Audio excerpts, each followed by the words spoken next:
Doing English at uni was like read 3 books a week, kind of. We're not going to give you any contact hours. You're going to just get on with it. This is like a dyspraxic nightmare from my point of view. I really benefit from direct teaching and one-to-one. So I was at every single lecture, and I know there wasn't that many of them, but I was at every lecture. I never missed any of my lectures, ever. Why would you, kind of thing. To me, it's kind of like, yeah, I'll be there. And I was silently always there at my, I can't remember what they were called, but like the small group doodahs as well. Lessons, like not a lecture, but like a little thing. And we were supposed to be like doing all this reading, but I only learnt anything within the lectures. And by the way, I used to think, people used to talk about taking notes, and that's just something I can't do that. I can either listen and understand if I'm trying really hard, or take notes. So what am I going to take notes for? Because then I'm going to be the one who's going to have to slave away reading through those notes and try and understand the thing where I could have just listened and understood it in the first place. So no, I'm not going to take notes. That works for you, then carry on, that's fine. But I'm just explaining, like, from my point of view, that I couldn't have taken notes because it would just like sort of block my ability to understand the lecture in the first place. And I am,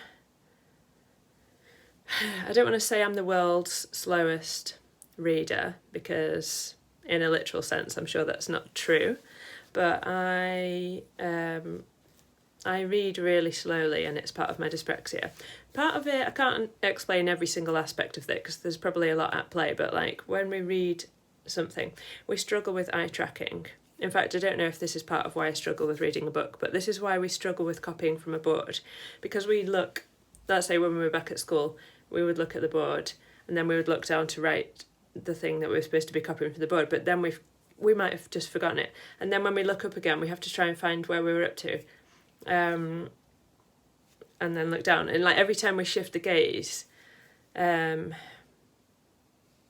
just a leap too far with our working memory. We can't do it. So it's just really either very tricky or impossible for some of us. But with reading an actual book, I love books. If you've been watching any of my videos, you notice that I am really into learning through books, and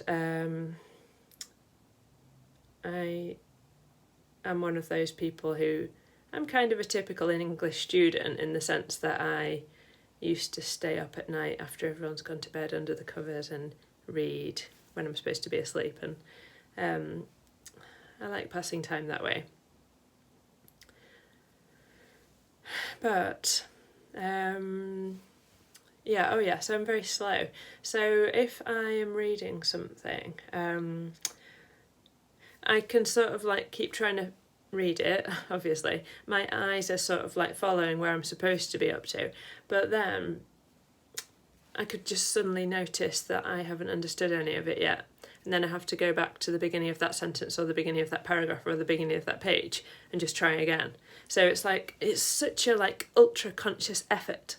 It's like a very effortful, I think that's a word, thing. And you could say I'm easily distracted, yeah, but it's not only that, it's like the processing that's happening as well. So the way I wanted to explain this is, one of my previous jobs, I used to work in Singapore teaching phonics to children, and it was a really good programme that had been set up where we used to teach them in a certain way, and it was a very structured programme. By the way, it looks like there's a reflection in my eyes. I don't know where that's coming from, but sorry if it's distracting. We had small classes, and then we used to teach them reading, and it was brilliant. But it was quite funny for me when I had the older children, who were probably about like age 6, around that age. They were getting quite confident with their reading by that point, and they had we had these set workbooks that we used to do with the children each class, and at the end of reading the book, comprehension questions. Comprehension questions. And it's just really fun. It was just really funny to me. This is very amusing to me. I don't know if it will be to you. It's probably funny to you if you have the same problem, whereas if you don't, then you're just going to think, I'm just talking nonsense. So I would be listening to each person read, and we'd go around the class and they would take it in turns to read. And I would be concentrating very hard, because when I work really hard. I'm not somebody who was sort of like supposed to be working but then do a bit of Facebook, and then supposed to be working but then this. I'm either working hard or I'm not working, but usually that I'm working hard. Tend to like push myself too much. So when I'm working, I take it seriously. I'm working. So anyway, that was a long story short. That was a short story long.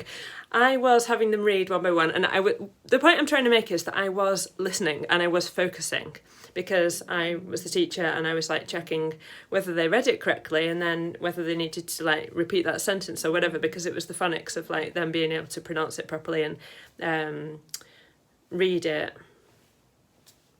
out loud.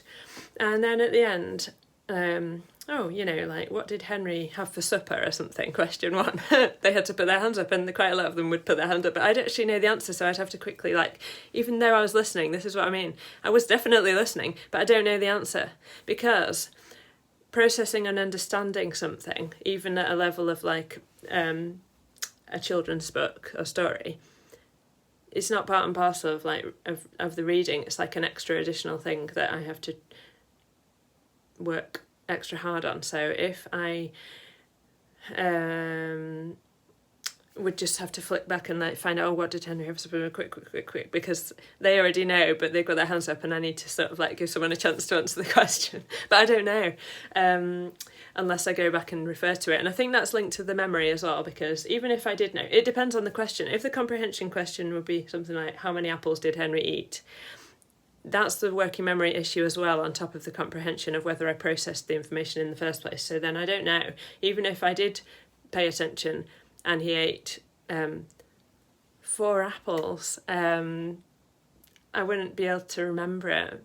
I'd have to go back and, because that's the working memory issue of like not being able to just recall those kind of bits and pieces.